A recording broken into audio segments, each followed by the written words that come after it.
So there was a request for sort of updated or old acute COVID or acute viral protocol. I just put that in the chat. You see it's pretty complicated. You don't have to take all of it, obviously.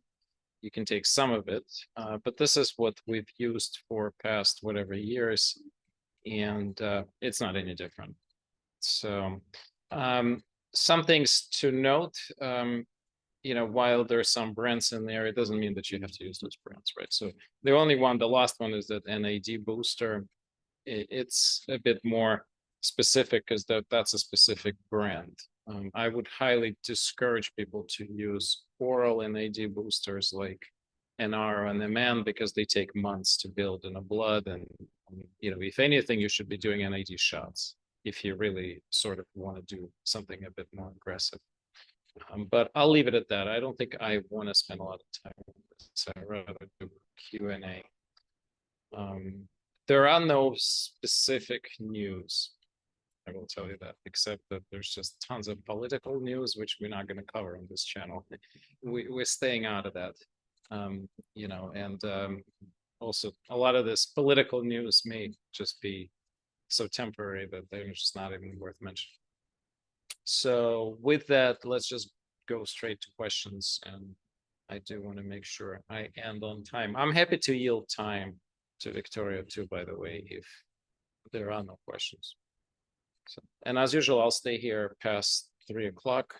So if you guys have anything specific, if you're my patient and you have specific questions, I'll wait for you. So, questions? How are the ERs holding up? One person at a time. Go ahead, Jennifer. How are the ERs holding up? What's the population in the ERs these days compared to last week?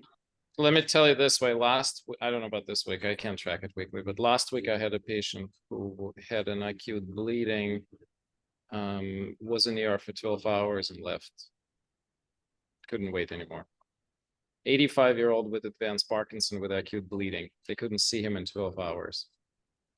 They wouldn't bring him back into the ER. He was in for 12 hours in a waiting room, just to give you an idea. So it's just, it sounds like this seems to be the new normal.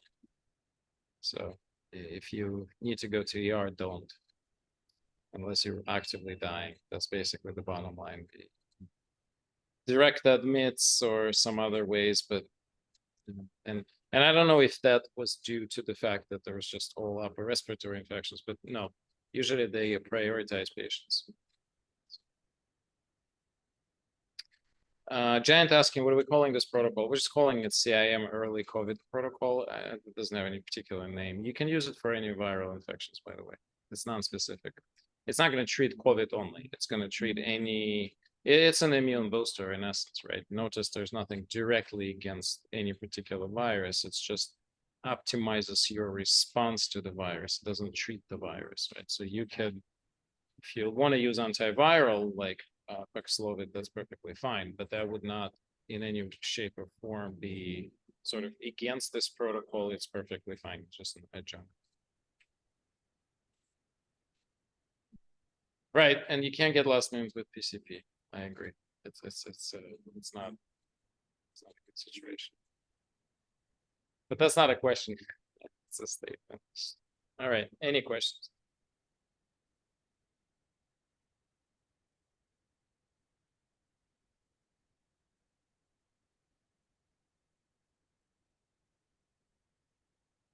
All right.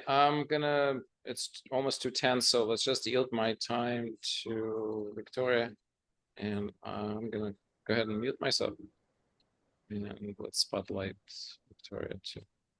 All right. Well, thank you so much for having me here again. It's a pleasure.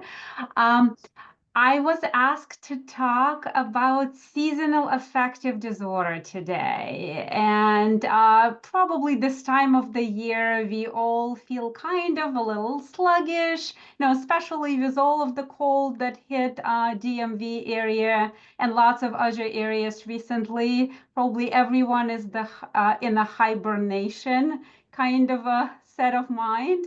So I think it's always that question, okay, well, is it a winter blues or is it something a little bit more serious? So we're going to start with this question.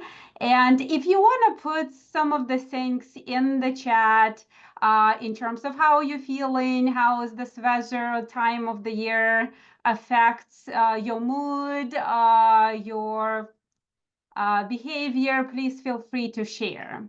So obviously, and I'm sharing my screen. Let me know if everyone can see it. Hopefully, yes. But those are some cute and kind of a hibernation pictures that I could find to set a tone of that, the seasonal changes that we all experience. So when we talk about how seasons and changes in light exposure affects our mood, there is obviously a continuum. There is a scale, and sometimes it's kind of mild. You feel a little more tired. You feel a little bit more sleepy. You're craving some foods that are high in sugar, maybe high in fat, and they are comforting you. You maybe want to snuggle under the blanket a little bit more. And that is fine as long as it doesn't affect your function, as long as you are able to continue doing activities that you typically engage in. Now, when does it become a problem? And this is when we start kind of a conversation about, is it something a little bit more serious? And typically people start talking about seasonal affective disorder. So I want to start with a disclaimer that seasonal affective disorder is not a separate illness per se. It's really a specifier for depressive or bipolar disorder spectrums with the seasonal patterns that have both highs and lows, and they change during certain times of the year. I think it's important to kind of approach seasonal affective disorder from that perspective because it really changes how we view what comes with it, okay? So typically when we hear the word seasonal affective disorder, we think about depressive state. And that's true. And very often that depressive state is typical for late fall and early winter, and then it starts improving sometimes during spring and summer. But that's not a full story. It's half of the story because there is typically another side of it that could be a manic episode if we are talking about bipolar pattern. And actually, there were some early studies that said that about 93% of people with seasonal affective disorders have bipolar traits. So like I said, it's not a full story. It could be just identifier of something a little bit more serious that's going on. Now, there is also depressive episodes that may occur during the summer, though they are less frequent and less common than the winter episodes, but they do exist. So when we talk about seasonal affective disorder, we talk about the spectrum of depressive symptoms. And I'm not going to go through all of them. I'm just showing you your slides so you kind of have a sense of what it is. And those depressive symptoms may range from feelings of hopelessness and helplessness to loss of interest in doing things that you typically enjoy, decreased energy, fatigue, to extremes of the spectrum where you have thoughts of death or suicide, etc. Now, in addition to those depressive symptoms, there are patterns that are specific to winter and patterns that are specific to summer. So winter time, you may feel that oversleeping or hypersomnia. You may, kind of overeat, especially carbohydrates, and you may actually see significant changes in weight. And you also kind of start withdrawing from people and things that you enjoy. Now, the summer pattern looks a little different because within that pattern, you have not necessarily oversleeping. You may have insomnia. So it may be a regular sleeping pattern. You might be actually sleeping less. You may have poor appetite and losing weight. And with that also may come other things like restlessness, agitation, anxiety, sometimes aggressive behavior, or even like some spurs of unexpected violence, which are kind of extremes within that continuum. So what's really going on? What's causing all of that? So the research really indicates that people that have mood disorders, because we've already identified that SAD is a specifier for a mood disorder, right? So they are typically sensitive more than people that don't have them to the light changes. And when season change and exposure to light change, we do have changes in our circadian rhythm, our biological clock, right? So this is where we have our sleep-wake cycle changes dramatically, right? So when we have less light, longer sleep-wake cycle, it typically leads to depressive symptoms, while when we have more light and shorter sleep-wake cycle, that may lead to the manic or hypomanic episodes that are part of a bipolar spectrum here. Other things that are changing really your levels of serotonin, right? Because when we have a reduced access to sunlight, our serotonin levels drop, and that can lead to depression. We also have our melatonin levels affected, right? And that influences our sleep pattern and mood. And our vitamin D levels are also affected. So all of the combination of that, all of this biochemical changes lead to symptoms that we experience. Now, there also have been some research that found that there are some maybe possible genetic predispositions for seasonal affective disorder related to clock genes that regulate circadian rhythm. And those clock genes also were spotted in people who have bipolar disorder, and they are affected by medications like lithium. So it's good to keep in mind when we are talking about all this changes that we experience, if indeed the symptoms that we have are more serious than just the winter blues. Coming back to winter blues, when we are trying to differentiate what is it really winter blues, so this is something more serious, then we are asking ourselves how those symptoms affect our function and how they affect our daily life. We also looking at where we are located geographically, because there have been some studies that link the winter blues with latitude. And I have this map here so you can see how latitudes are related to frequencies of winter blues and SAD. So you see the more north we go, we kind of have higher percentage of winter blues happening, and when we go a little bit more south, that changes quite a bit, in fact, right? So I'm not going to stay too long on this slide. This is kind of for your reference, and you'll have access to slides because I'll send them to Janet. But this is kind of for you to start thinking how to differentiate and at what point you maybe need to start seeking professional help. So like I said, you look at your daily function and how it's affected. So what's going on? Is it mild? Is it something that maybe lasts less than 2 weeks? Is it something that you feel, kind of comes and goes, occasional? There is not necessarily too much of a pattern and other more severe symptoms involved. So they're not interfering with your daily life, or there is something that's happening that perhaps the symptoms are more severe. They are a part of existing depression or bipolar disorder. Those symptoms may potentially last about 4 or 5 months out of the year and should be present for at least 2 consecutive years.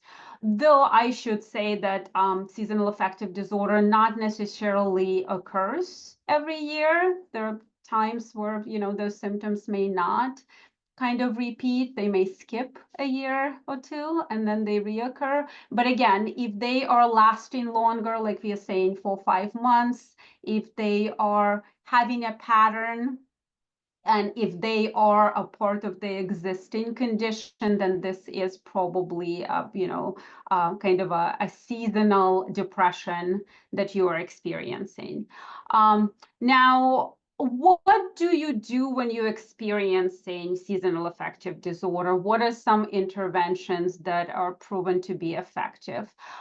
If your symptoms are mild, typically what we say, increase exposure to light in winter, decrease exposure to light in summer. That's kind of a way to deal with it. So if we are in winter right now, you're experiencing that low energy, feeling down, symptoms, then a good way to start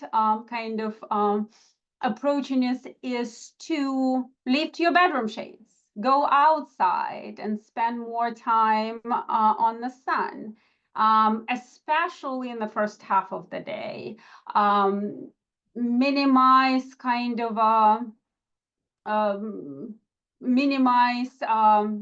foods that have high sugar, because that's probably the craving that we typically have during the winter months. Stay active, engage with things that you enjoy, stay connected with family, friends, and your supports. Now, if your symptoms are more severe and do require more attention, and there's a good way to address it is light therapy. And that's something that's been proven very effective for seasonal affective disorder. In fact, about 85% of cases, respond positively to this intervention. And there are different types of light therapy devices out there. Some of them, you can just have near your computer, or your stand where you read. And typically the dosage is about 10,000 lux is the light intensity that you would use. Now you should be careful, because some people that have certain conditions, eye conditions, may have negative reactions. So you really need to consult with your care provider to make sure that you are using those light boxes appropriately. There are some devices that kind of gradually expose you to the light, and they mimic the natural kind of a light increase or decrease during the day. So those are different modification of light therapy that can be used. Other things that you can utilize is vitamin D supplements. And I think in the protocol that Misha sent, the dosage of 5,000 was, appropriate for those seasonal changes that we are experiencing. Now, with some studies testing vitamin D efficiency in treatment of seasonal affective disorder, they've demonstrated mixed results. So some show improvements, some show no effect, but vitamin D, regardless, is a good thing to kind of help yourself to have during the winter months. Now, another treatment modality is psychotherapy, and typically either cognitive behavioral therapy or its modification that's called behavioral activation is used for seasonal affective disorders. And again, various studies had shown mixed results, but overall, cognitive behavioral therapy seemed to be effective on the long run, comparing, for example, with light therapy. So that's not a bad idea to engage in it either individually or in groups. There are some group protocols that are out there. And medications are probably going to be your, kind of a last resort. And if this is indeed depressive symptoms that you are experiencing, then you probably want to look at the SSRIs. There are some other medications that's been kind of shown effect in the literature. There was one randomized study of fluoxetine shows moderate effect, but again, there is not much out there about specific medications that are specific for seasonal affective disorders, because again, we are looking at that as a specifier for an affective disorders like depression or bipolar. So you typically have a treatment protocol that your provider has for those disorders, and then you should consult with them if you are seeing that that seasonal pattern is taking effect. So one of the questions that I know sometimes people ask is, can seasonal affective disorder be prevented? There is no clear-cut answer to it, and I don't think there is much in the literature about prevention. But if you have that history, then maybe you may benefit from starting some of the treatments mentioned above before fall if you have a winter pattern seasonal affective disorder, or spring if you're having a summer pattern seasonal affective disorder, kind of help to prevent or reduce those depressive symptoms. Again, the literature does not have a lot on prevention, but it's always good to be proactive and consult with your provider. So you are better prepared in anticipation of, winter and summer months, depending on what pattern you're experiencing.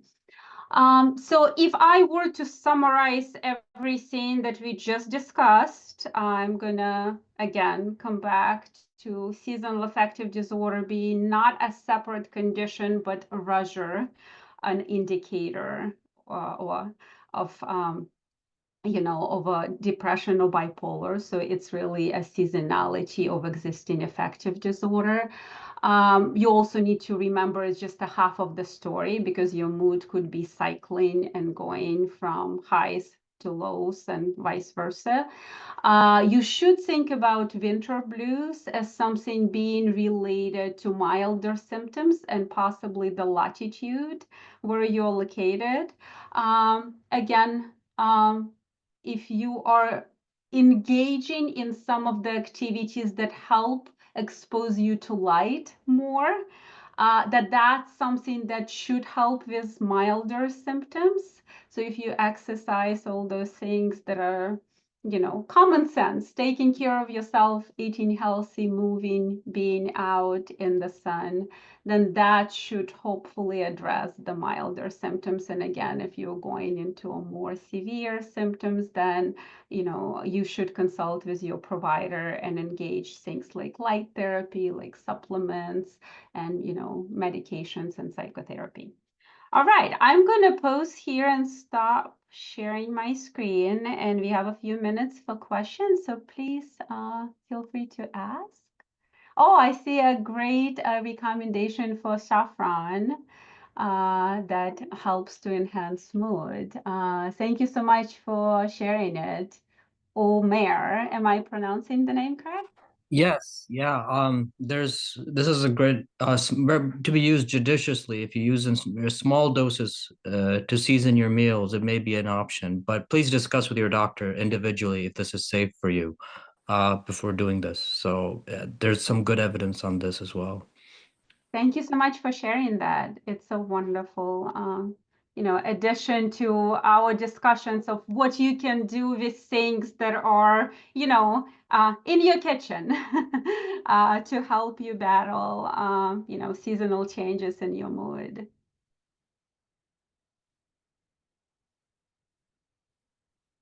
Yeah, you can buy saffron at Trader Joe's. Saffron is typically expensive spice from what I know, but you can Yeah, you only need a very tiny amount though. If you're gonna use it, you only need a very small, tiny amount to season it. So you don't need a whole lot, just a very tiny amount, a pinch of it.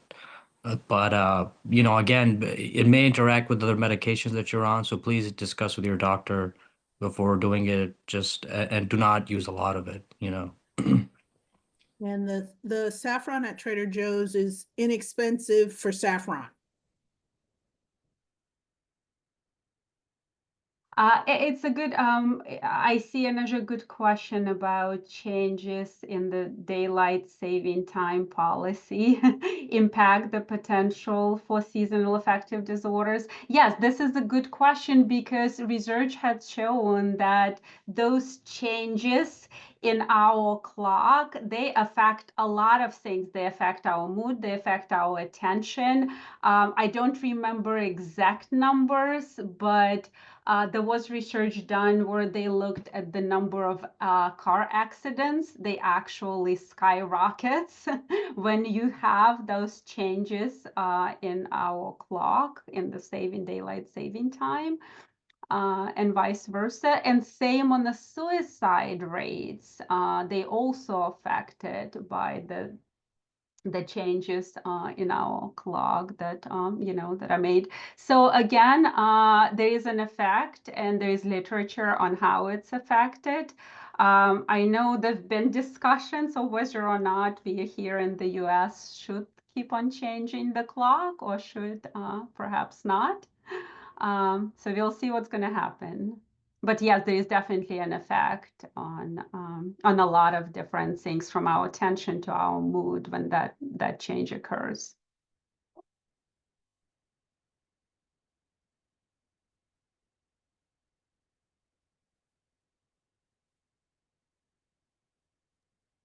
So for light therapy, it's a good question. Remember when I talked about kind of, can you prevent seasonal affective disorder? You may not prevent it, but you may start proactively before your symptoms occur.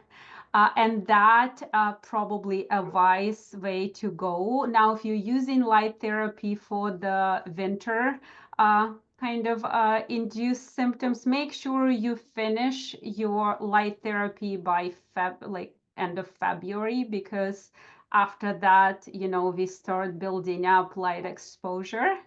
In a natural environment, right? So you should probably also be mindful of how long you want to be using that light therapy. And like I said, typically the recommendation is finish it by the end of February, so your body can actually get into the rhythm of the natural cycle of sun exposure that occurs in in our natural environment. Victoria, it's 2:31. All right, perfect. Well, thank you so much for giving me opportunity to spend time with you. I'll share slides with Janet so she can share them with you, and feel free to reach out if you have any more questions.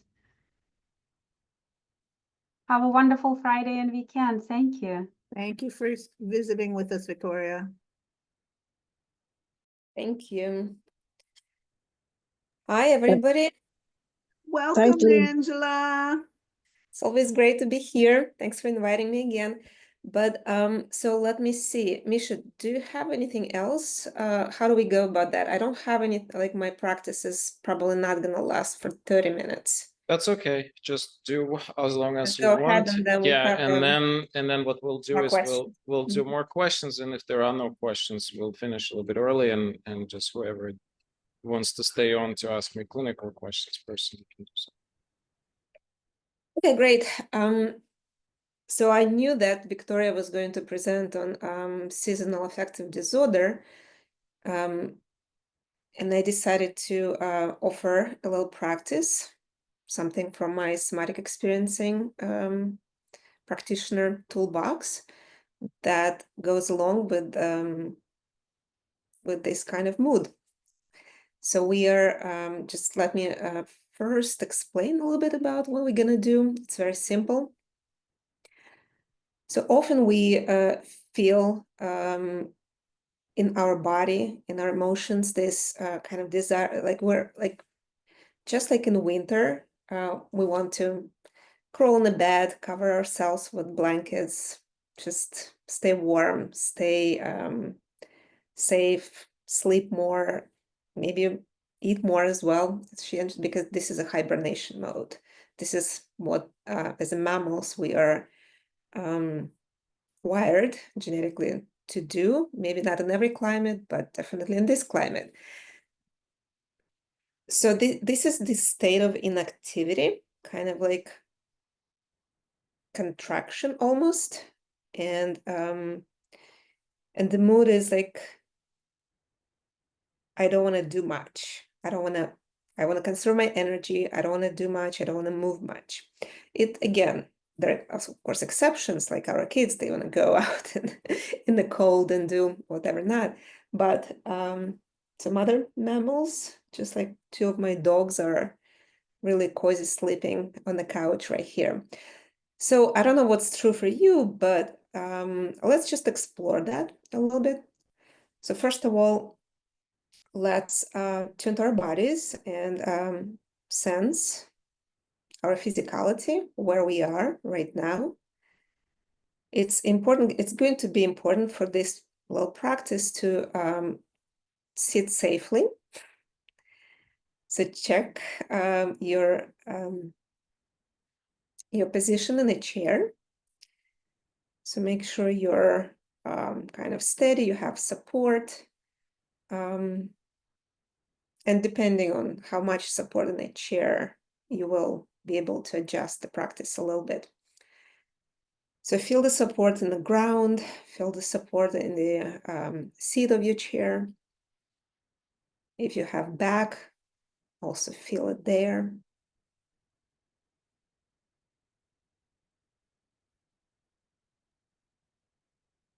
Take a breath.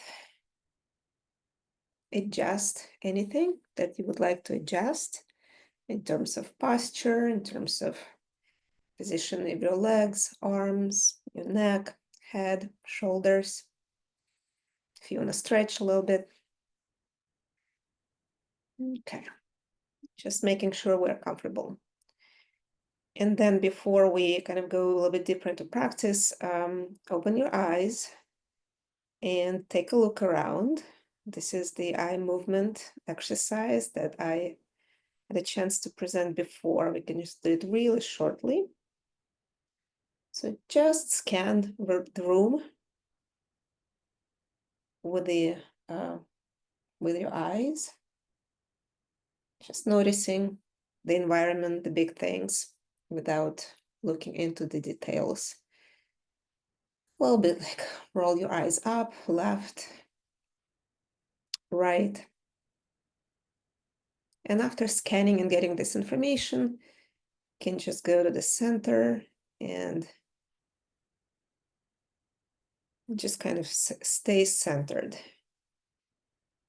So what we're going to do now is we will get in touch with this desire to kind of slow down towards almost like a collapse. This is something that may happen when we feel tired, when we feel this affected with winter mood, also when we in a certain emotional state, maybe we're affected when somebody's judging us, could be anything. So the desire of the body to kind of hide and collapse, and we can just explore it by noticing that in this state, we want to kind of slouch a little bit forward. So now, as we explore these movements in the body and will allow our body to go into that conservation state, we're going to be watching for safety. We're not going to fall off the chair. We're going to do start with the really slow micro movements. We don't need to do it big unless you're in a really safe chair on the couch where you can actually just kind of like let it go a little bit more. So use your own judgment. Even the small movements and small micro movements even are going to do just fine for this practice. So noticing this sense of collapse when you want to just take a deep, deep rest, or just kind of take yourself away from something. So shoulders are sinking a little bit. Neck is also relaxing, and your eyes are, they want to, like the eyelids want to close, or you're looking down towards your knees, towards your laps. So your arms, you can just let go your arms and rest them on your hips, shoulders, hips or your legs, or just let them kind of hang along the body, whether it feels right, or just let them relax on the chair handles, armrests. So any way you can do. You can relax your arms, will do. And then you may notice your, with all this, your belly kind of is also sinking a little bit, is pulled inside. The diaphragm is lower, kind of collapsing a little bit. So these micro movements, the whole body, allow this little by little without resisting. It's okay to allow to do that. Just go into the conservation state. Softening your muscles. And at this point, you may notice that your backbone is a little curved. You kind of like, the whole body wants to be some sort of round, like ball shape, sphere.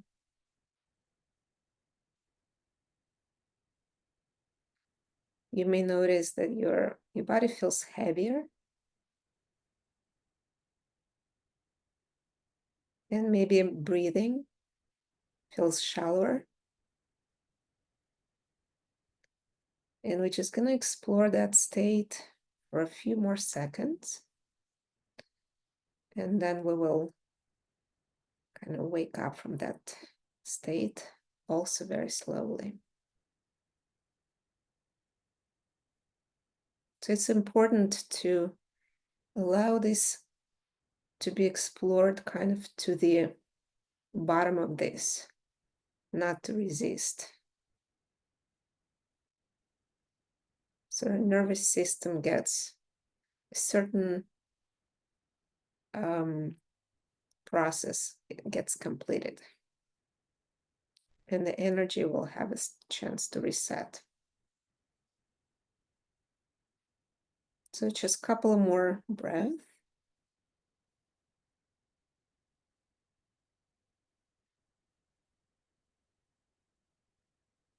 And if you have any emotional kind of sensation, like you can be aware about emotion that's present right now, just notice that. Or maybe lack of emotions, maybe very neutral. And from here, we're gonna start uncurling. We'll begin with the lower vertebrae on your back, just right above the seat bones, and vertebrae by vertebrae will begin to slowly strengthen, slowly bringing you back into more vertical position.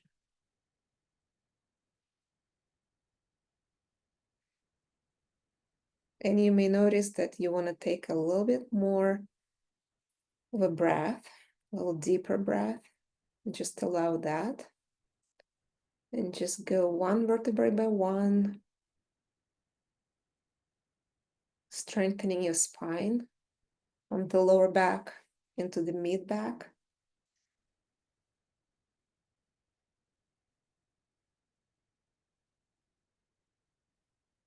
And then upper back.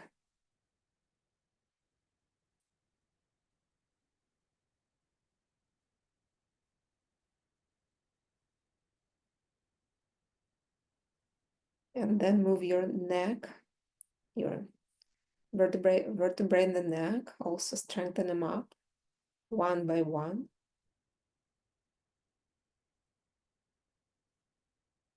Almost like a sprout that just becomes more straight as it grows towards the sun. So now finally just notice that you're in more vertical alignment. So you feel like almost like all your vertebrae are stacked on the top of each other. And now imagine that on the top of your head, there is invisible thread pulling you up to the sky, so that the whole vertebral column becomes even longer, even more elongated, just extend it upward.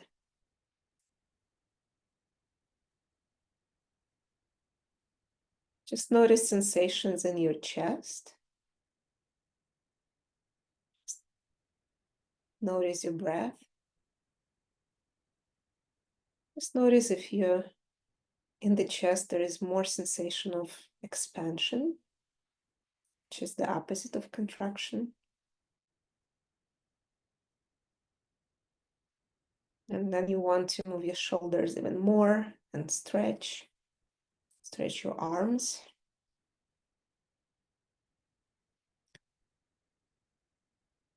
And sense your soles of the feet on the ground, if you can. And slightly open your eyes. Start opening them. And finally open them enough to look around the room again. Just let your eyes wander around the room. Take a deeper breath.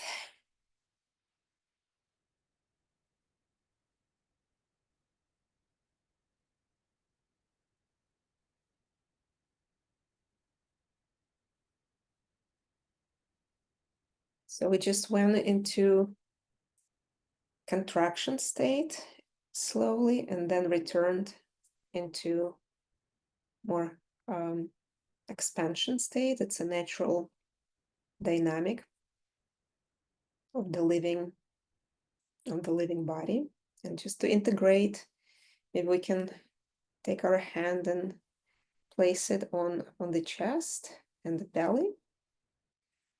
Or you could also give yourself a hug. Just choose one or the other.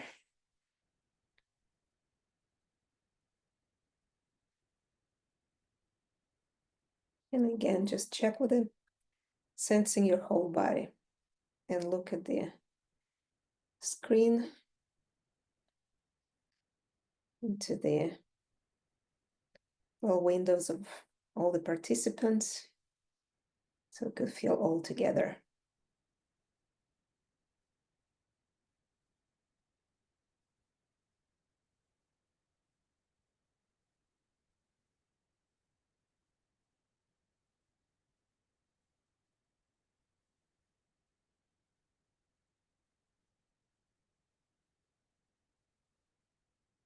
So thank you for participating in this practice.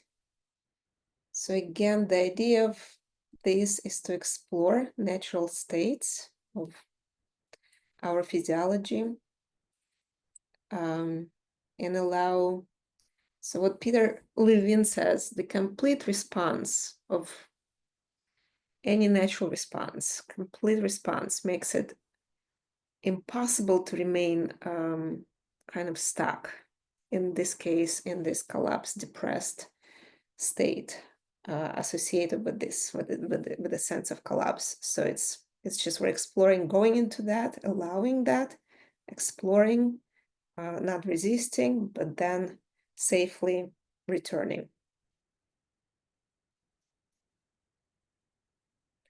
So with that, I'm gonna give a talking stick back to Misha.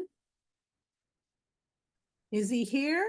Thank you, There he is. Angela, for a wonderful practice. So those of you who have questions, by all means, put them in the chat. If you need to go, that's perfectly fine. Janet put what we're gonna have next week. Thank you so much. So we have Nahid Aberfeld, Mindset Coach, Success Strategies for Personal Growth.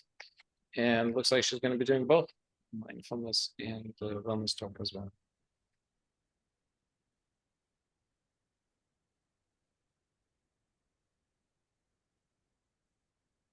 All right. Anybody have any questions? All right. So there was a couple of questions there. For light therapy, I guess that was for, did those questions, I think we already addressed them, right? So they're for Viktoriya.